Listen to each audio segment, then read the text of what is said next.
Halo teman-teman, apa kabar semua? Kembali lagi bersama kami di Zero Family yang akan merangkum alur cerita film yang berjudul Lawless yang rilis tahun 2012. Film ini adalah film berdasarkan kisah nyata tentang desa Franklin pembuat miras terbesar di tahun 1940, serta cerita tentang kehebatan Bondren Brother di tahun 1920. Penasaran? Yuk tonton sampai selesai!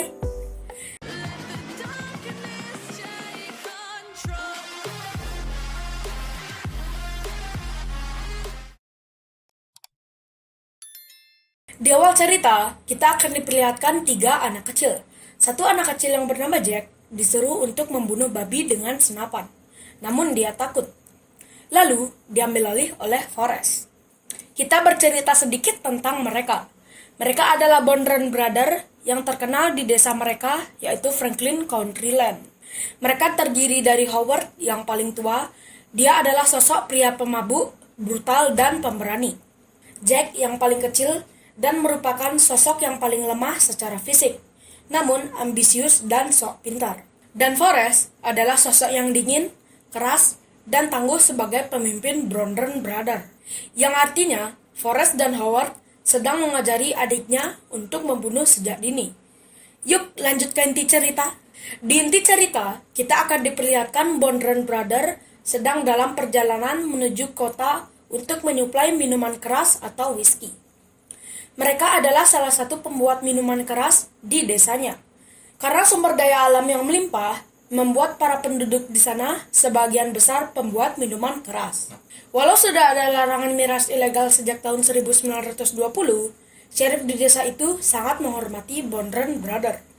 Sheriff itu bernama Pete. Kita bercerita sedikit tentang kota. Kota ini layaknya tempat kompetisi antar geng dengan taruhan nyawa. Yang kuat akan bertahan, yang lemah akan mati ditaburi ratusan peluru di tubuh. Singkat cerita, mereka pun sampai di kota. Forrest dan Howard masuk ke salah satu minibar mengantarkan miras. Dan Jack, yang sebagai sopir, menunggu di luar. Tiba-tiba, di luar Jack hendak dipalak oleh beberapa orang. Untung saja, Forrest dan Howard bergegas pulang, walau sudah diajak untuk minum oleh seorang wanita yang berada di bar tersebut. Hanya satu pukulan membuat satu pemalak tumbang dan yang lainnya kabur. Mereka pun melanjutkan mengedarkan mirasnya. Dan Jack terpana melihat seorang wanita di tempat dansa. Wanita itu adalah anak dari pastor yang bernama Bertha.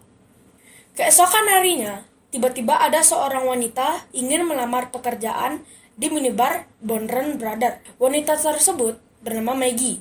Dia dari kota. Saat Jack sedang mengirim miras di pusat kota, dia menyaksikan Floyd Banner yang sedang menembaki pesaingnya secara brutal. Floyd Banner adalah ketua mafia yang terkenal di pusat kota. Karena Jack sangat ngefans dengan Floyd Banner, Jack pun mengambil beberapa selongsong peluru di tanah bekas tembakan itu dan membawanya pulang untuk diberikan ke Cricket dan bercerita tentang penembakan Floyd Banner. Cricket adalah pegawai dan teman dekat Jack. Sangat jenius menciptakan cita rasa miras. Bisa dibilang, dia adalah otak dari racikan miras yang disuplai oleh Bondren Brother.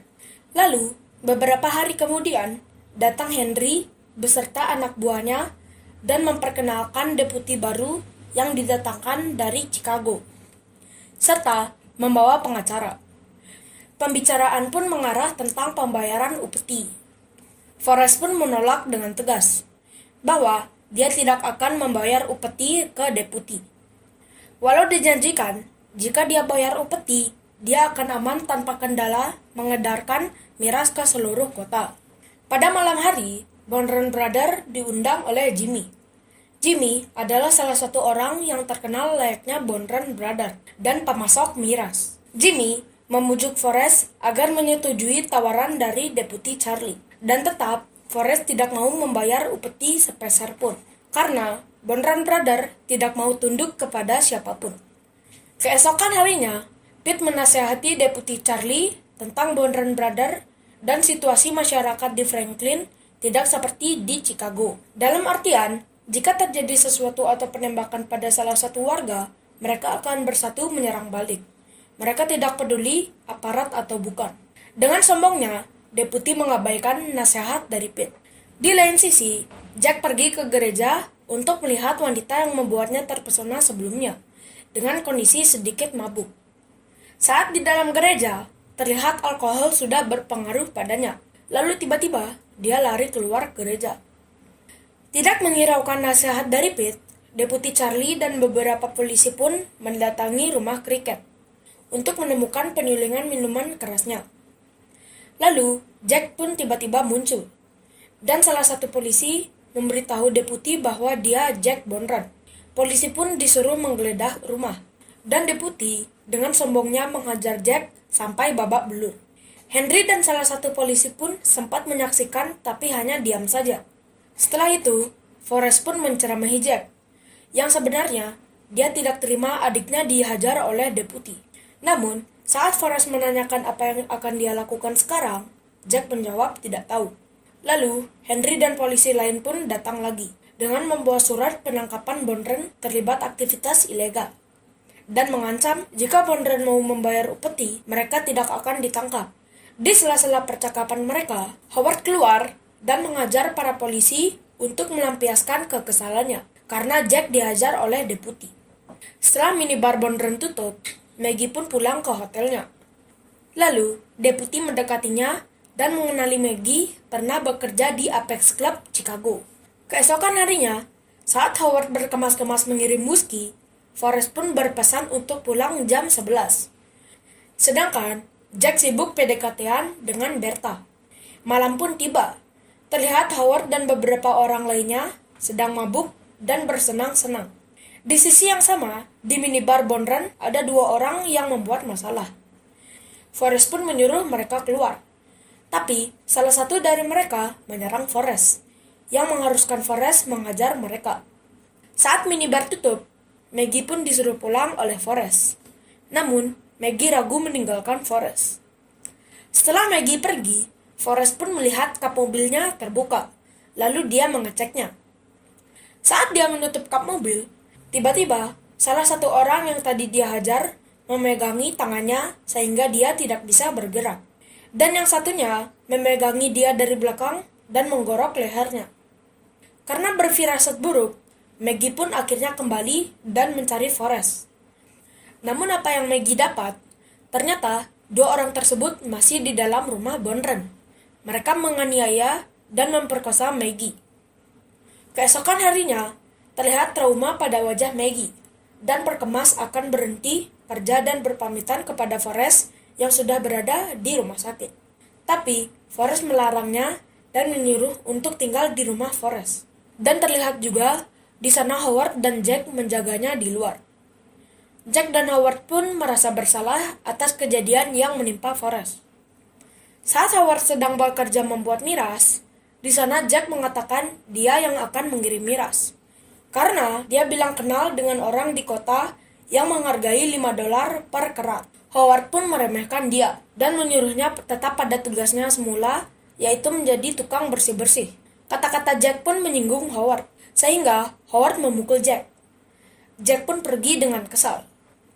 Lalu, Jack mendatangi Forrest ke rumah sakit, mengendap-endap untuk mengambil kunci gudang penyimpanan miras. Lalu, Jack pun beraksi untuk menjual miras ke kota dan dibantu oleh Cricket. Singkat cerita, dia pun sampai di kota pada malam hari.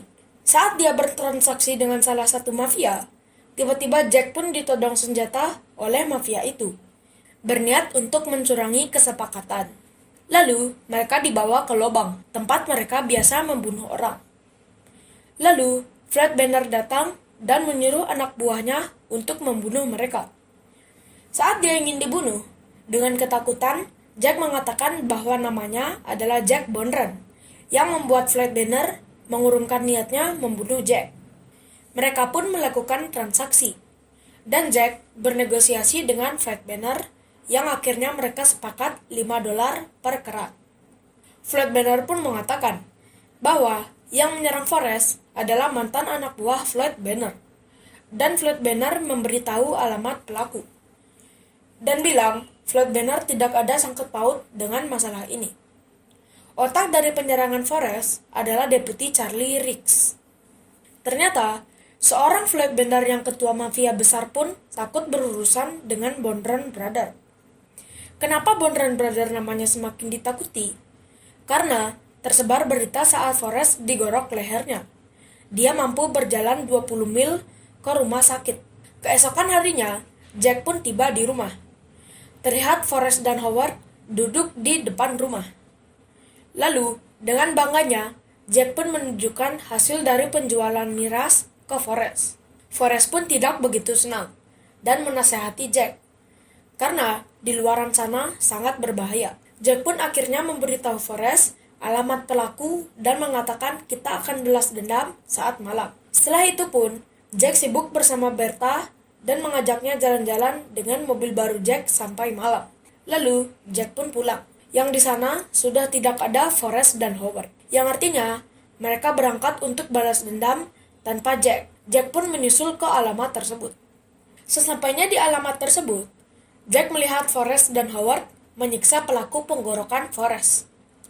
Lalu, Howard memberi kantong yang berlumuran darah ke Jack, agar dia mengirimkan hadiah ini ke Deputi Charlie. Jack pun mengirimkan paket tersebut ke Deputi Charlie dengan bingkisan yang sangat indah. Saat Deputi membuka paket tersebut, dia sontak kaget dan merasa kesal bahwa itu adalah kemaluan dari orang-orang yang dikirimnya untuk mengorok leher Forrest. Seiring berkembangnya bisnis Bondron Brother, Deputi Charlie pun memburu tempat persembunyian penyulingan mereka. Hingga akhirnya, beberapa pegawai mereka pun menyerah, kecuali Spoon sepupu dari Bondron Brother. Dia pun disiksa menggunakan aspal panas.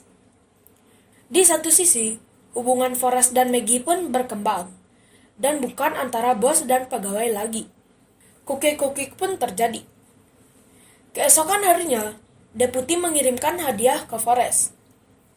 Di satu sisi, Jack menghabiskan waktunya dengan bersenang-senang dan berjalan-jalan bersama Bertha. Lalu, Jack pun memperkenalkan Bertha kepada Cricket, yang tanpa diduga, Deputi Charlie mengawasi. Sedangkan, Howard yang sedang memantau di lokasi, mengirimkan sinyal bahwa ada polisi yang sedang mendekat.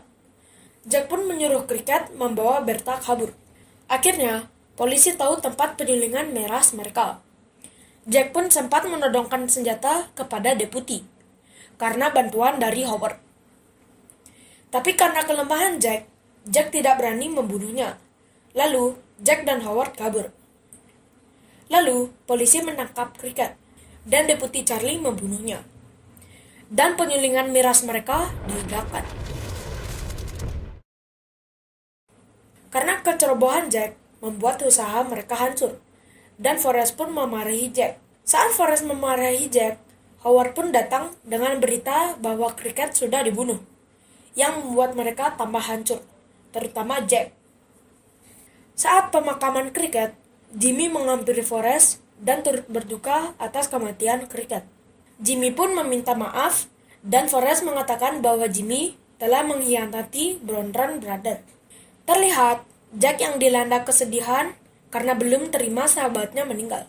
Keesokan harinya, Pete pun ke rumah Bondron Brother, memberitahu bahwa polisi tambahan dari Chicago sudah dikirimkan untuk menutup jembatan, yaitu jalur keluar masuk ke kota. Jack tidak menghiraukan peringatan dari Pete. Dengan emosi, dia pun sendiri menuju ke jembatan tersebut. Howard pun tidak bisa menghentikannya. Lalu, Howard, Forrest, dan satu supirnya menyusul Jack. Sebelum Forrest pergi, dia pun mengetahui kebenaran bahwa saat Forrest digorok lehernya, Maggie lah yang membawanya ke rumah sakit. Jack pun melewati wilayah Jimmy. Dan akhirnya, Jimmy dan anak buahnya mengikuti Jack. Dengan tanpa berpikir, Jack pun berteriak menyuruh Deputi keluar. Saat Deputi keluar dari lorong, Pete memperingati jangan menembak. Tetapi, Deputi tetap menembak Jack. Lalu, Forrest dan Howard pun tiba menyelamatkan Jack. Baku tembak pun terjadi.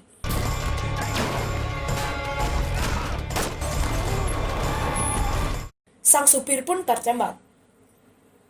Lalu, Forrest pun juga tertembak.